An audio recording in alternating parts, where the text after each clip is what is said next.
Everybody, welcome to the OCVarsity Friday night wrap-up football show. Steve Fryer here with Dan Albano. Dan, we picked our game of the week as being the San Clemente Edison game, and you were at that game. 23-20 San Clemente wins. What did you think about this game, man? San Clemente still got some magic left. Yeah. You know, they had a magical run to their first CIF title last year. State champions included, that dramatic win against Edison in the SoCal champs last season. Mm-hmm. They say they're going to turn the page, right? Fryer, they told us that earlier in the week. They forget all about last week. They forgot all about last year, but they have not forgot how to win. They have not forgot the magic.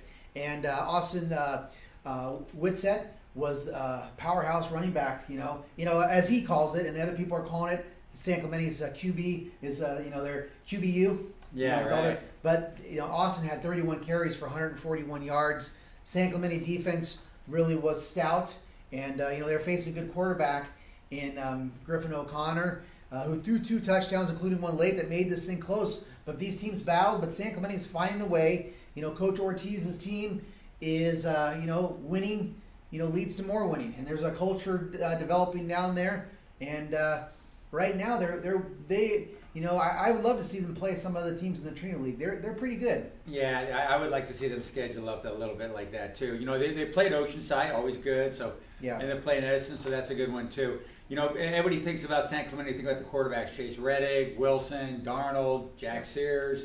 Right. But they play good defense down there too. I think people overlook that. I saw a heck of a game myself. Yeah, you did. El Medina 27, Yorba Linda 21. Yorba Linda had a 21-6 lead at halftime. Yeah. At home. And then El Medina also decides to use AJS Brown, just run. I think their first possession of the second half, AJS Brown's ran like 6 times in a row. Wow. And then you had him back up and then throws a touchdown pass. And they ran the ball like nuts there in the second half. And AJS Brown's and Carvajal just like going. And that offensive line, I managed to get the offensive lineman guys' names in the paper too, man, because I was really impressed. They took over that game. They really did. We talk about magic, and we're talking about magic with San Clemente. Yeah. I think about El Medina. They're a team that needs, and maybe this is a magical year with this kind of comeback. They played so well against Ville Park, because this is a team that has lost in the semifinals. You know how many years in a row it is? 3 years in a row. 3 years in a row. Yeah. Maybe this is a year for the Vanguards. How sweet would that be? Yeah. What they got that. They're number one in Division 7, and maybe this is the year for the Vanguards. Played like it here. Yorba Linda, a lot of grit for those guys too. They're missing their All-CF quarterback Luke Wilson. Festini came in there and he played pretty good, man. He ran for like 87 yards. Yeah. Gutsy guy. That's gutsy. And Edison played tonight without Carmichael, and that really hurt him too. Jack not having him on the ground game. So some gutsy teams. This time of year, there's some kids that are out. Orange High School's 5-0.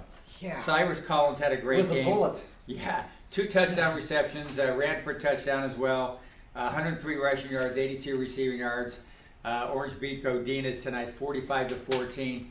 That Golden West League, Ocean View last night had a great comeback win against University Thursday night. And boy, that league is looking pretty tough, man. That's gonna be a fun league. Yeah, I know next week Orange could go to 6-0. They play Loera, and I think Ocean View I think opens against Segerstrom, and that might be the marquee. That could be a marquee next week. So yeah, the Golden West Leagues, they've done well non-league, haven't they? Mission Viejo 49-17 over El Toro. Joey Yellen had, I think, what probably is his best game, at least statistically, 363 yards for the young quarterback who transferred from St. John Bosco, 4 touchdowns. Elijah Griffin only caught 3 passes, but all 3 were for touchdowns. Yeah. Why not? Efficiency. Yeah, I know. I mean, they got some weapons down there, and it's great for Joey to get going and show what he can do. As a junior quarterback, that's very promising. And a great momentum for him. Going into league. South County football. Who's the best defensive end down in South County? Zach Rittner, Capo Valley. He's 3 first sacks team All tonight. County. Yep. And in these, we know about Zach. And, he's probably a great candidate for Defensive Player of the Week. And they put a big thumping down on 35-14, Dan. 3 teams that came to this week without a win got wins tonight. Troy got their first win, beating Don Lugo 35-14. Foothill 44-13 over Esperanza. They're 1-4. And then my Roadrunners, I'm wearing the Roadrunner colors tonight, 45-14 over Los Amigos. So they're 1-3, so I'm pretty happy about that. So that's pretty cool. Justin Dupree for Foothill, 175 rushing yards, pretty cool for them. We had an interesting development that happened earlier today. Laguna Hills, they've got a hand, foot, and mouth virus that's running through the school. They didn't play Garden Grove tonight like they were scheduled to do so. It's a contagious deal. They didn't want to get these Garden Grove kids all sick as well.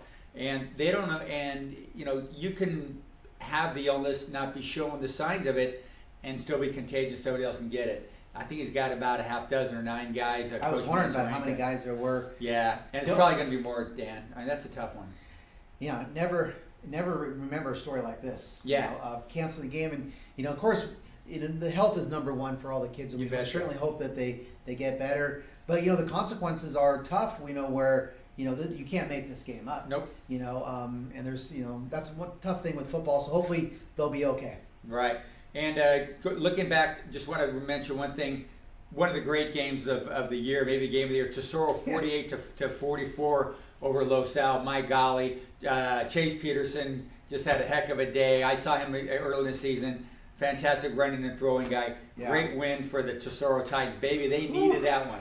Chase looked great, and that's been the word on. And I watched the highlights from Jonathan Camus, and the word always about Chase. He was kind of he's a transfer from Mission Viejo. He's been at Tesoro for 2 years, but Chase's reputation at Mission was as a competitor, and he was a fiercely competitive guy, and he is living up to it. And I think he's going to get some more offers. He looks like he throws a good ball. Yeah, he's got great size. Yes, and he moves, and that's a signature victory for Tesoro, and that's very promising for their chances maybe in the South Coast League with against San Juan Hills, or San Clemente. Maybe they can beat one of those two guys. Maybe Mission Viejo. Interesting to former Mission Viejo quarterbacks. I mean they're doing okay with if we look a little bit with Costello. He was there for a little bit at Mission before he went down to San Clemente, but. A lot of talent down in South County when you talk about 3 quarterbacks that are,